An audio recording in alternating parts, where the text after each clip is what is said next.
This is Calibishie Chronicle episode 3, and I laughed a bit more deliberately when I said Calibishie because for almost all my life I would say that I'm from Calibishie. We left out the middle syllable and we emphasized the last. And it was a sort of speaking trait in the village, where like orange, we would not say orange, no, I say orange, but we would say orange. And if somebody drowned in the sea, which was not uncommon for Calibishie, or, well, people didn't drown close to the shore. Sometimes fishermen went out and they would not come back in. So like my uncle Alston, he went out once and he never came back. So the news would say, a fisherman from Calibishie drowned. We would say drongid. So we, as I said, sometimes kill the middle syllables and emphasize the last. That is a trait with the way people speak in Calibishie, which is different from how people speak in Woodford, Wesley, Marigot. All the communities had a different signature trait to the way in which we treated English. Now, that does not mean we could not speak, it's just that we had a particular aptitude to the English. So when I went to the city, to Roseau, to leave, I had to flush out the entire Calibishie lingo from me, so to speak, to try to get a style, a pattern of speech which was more compatible with Roseau and I guess national activities and international expressions.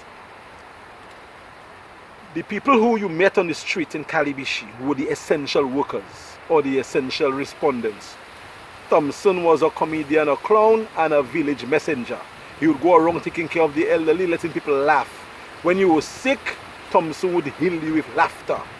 Prezi, Black Papa God, felt he was a magician. I don't think he ever was. We called him the Messiah because he just was in this preachy kind of thing, and he was mysterious in a particular way. Telly Kate was like an entertainer with his guitar. He played his guitar using the rum glass as the, not the pick, he used it to create some more sound. I have never heard a guitar sing like Telly Kate's guitar. And he would play with his teeth as well. People like Power was a barber for the older boys, and Tebe was the barber for the younger boys like me. Tebe would start your hair, leave you, go get drunk, come back and finish your hair. And you know, oh boy, the kind of haircut we used to have. We had to deal with it because we can't make noise with Tebe. And when Tebe wanted you to turn, he'll give you a callot and you used to turn your head. Power was the same. When I graduated to Power would leave us to and go and drink as well. And he would come back, and when he wanted to turn, he would tuck your head. And Power would smoke a lot too. And we had to be taking care of the ashes and everything else. It was part of the mix at the time as a boy. But the point I'm making is that there were essential people who were in the village during the day, and everybody else was working or at school. People like Morocco, Felice, Power himself, Starrett. These people were the ones cutting the flowers. Calibishie had flowers on both sides of the road, from Livia to Livia Saleh. And on the hills too, on the ridges, But certainly on the highway, whenever you drive through Calibishie, the hedges on both sides greeted you. And these were manicured by the people that I mentioned every day. And on the next episode, I will tell you about the yard. Our yards. I had to carry sand, white sand from the beach.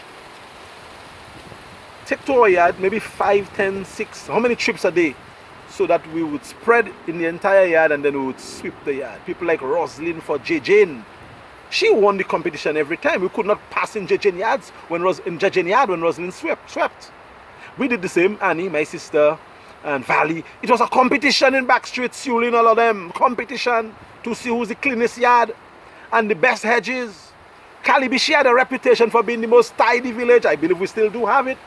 It's just that we don't upkeep the village in the way that it was in the time.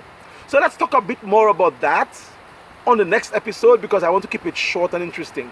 We do 5 minutes per episode, and I'm almost certain you'll hear the 4th episode very soon.